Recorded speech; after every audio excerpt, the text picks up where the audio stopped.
always wondered how you'd taste.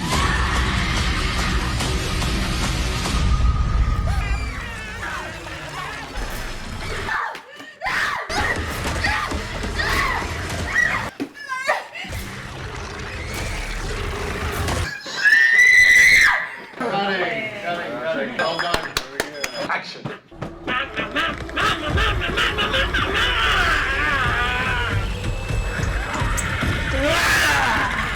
Wow.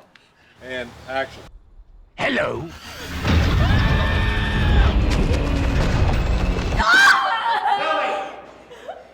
Oh my God, that's Lilly Bainbridge. What did she do?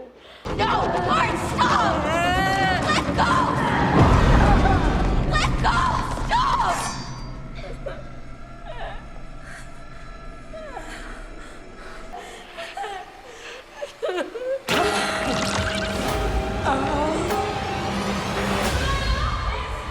The first time I saw the eye stalks was in photos that they were gonna base the eyes off of. And I was like, I don't want this on my face, please. We made this raccoon mask that went on around her eyes, and then there was a plate on her forehead that had little supports. And then we would attach different lengths of rods. So when it starts to grow, we would put the first stage on, and then the second, and then the third stage. I will say it was one of the coolest things ever.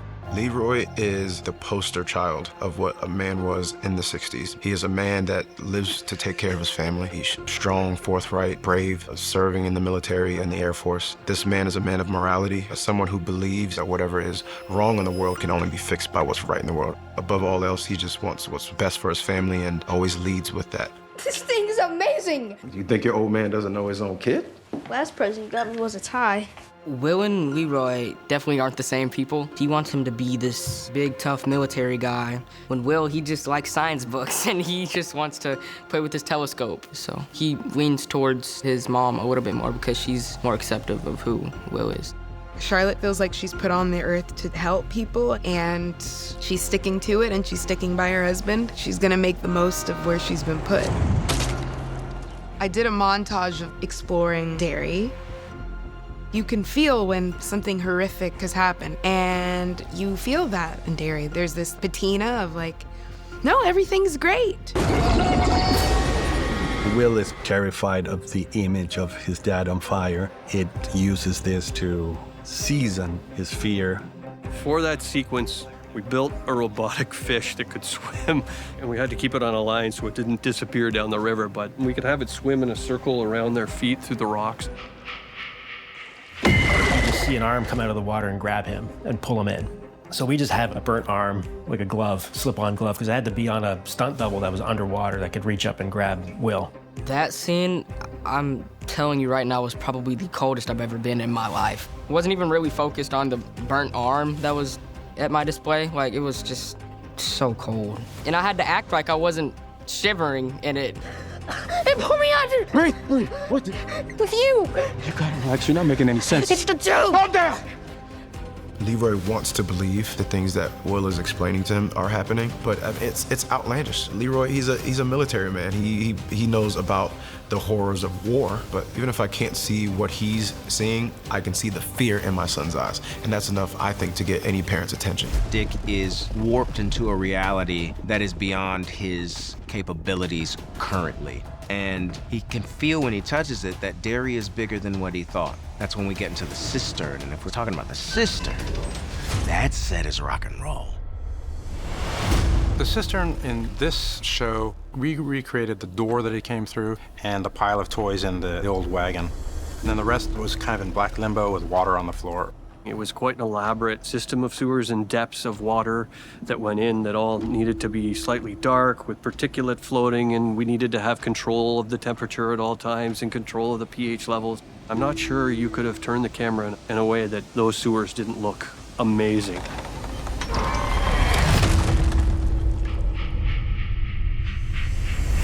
And that's when he first comes upon Pennywise, and he starts to realize he's not in anybody's head, someone is in his head. And he sees the terror of the history of Derry, but then he starts to see the terror of his own life experience in there, and that's when he's like, oh, someone's flipping the channels of my mind, and that's the terror of it all. Oh no, something's better at this than me, and you want me to catch him. I don't see this happening. I thought it would be a good idea to have Maddie transform into it in a way that we haven't seen before. All of the tunnels are underground where none of the children will ever be found. And that's where the idea of Maddie circling around a pole and singing this song arose.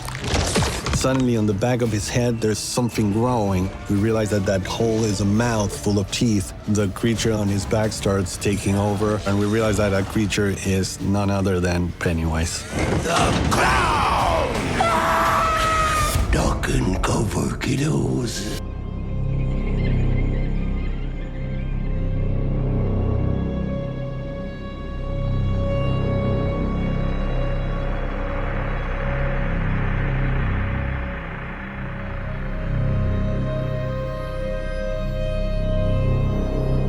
Was Bob Gray. What was really quite interesting to perform was to perform Bob Gray performing Pennywise. Because I was like, how do you do the human version of the clown that's not the demonic thing, but that demonic thing that emulates? Bob Gray is like this alcoholic, and I think he's really miserable because at one point in his life he was at the big circus, and now he's just reduced to this traveling carnival. So he's not very happy where he is. When I had the look of Bob Gray, I was just like, okay, I need to fill out this face with a voice. My attempt at being old-timey, and he's very dry, and he smokes a lot of cigarettes. So there's like a lot of that bubbled up into how he sounded.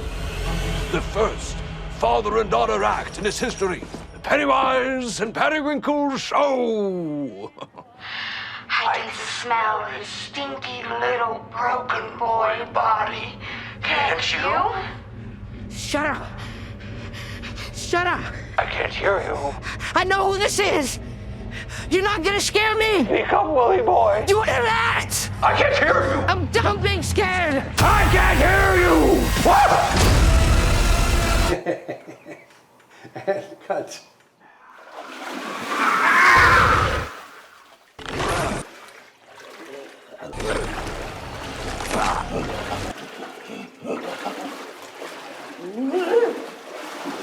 It is a story about the power of unified belief, and we would not be at this finish line tonight without the unified belief of you all, the most extraordinary, hardworking, talented group of people I have ever had the privilege of working with. And so, from myself, from Brad, from Andy, from Barbara, from the bottom of our hearts, thank you, thank you, thank you.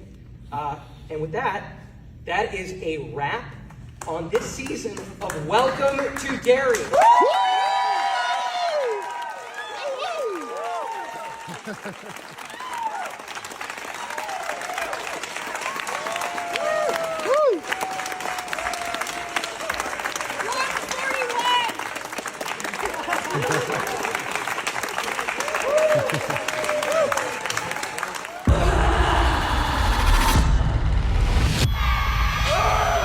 Scouts have noted that the residents have been acting more aggressively. Burn in hell, you son of a bitch! If we're gonna go after this thing, it needs to be all of us. That goddamn thing forced itself into my head. It can't be controlled. You put us in a cage with a goddamn monster. The one thing that makes people really listen is fear. You are fucking insane. This is what it wants, to turn us against each other. You got my mind all fucked up. I've always wondered how you tased.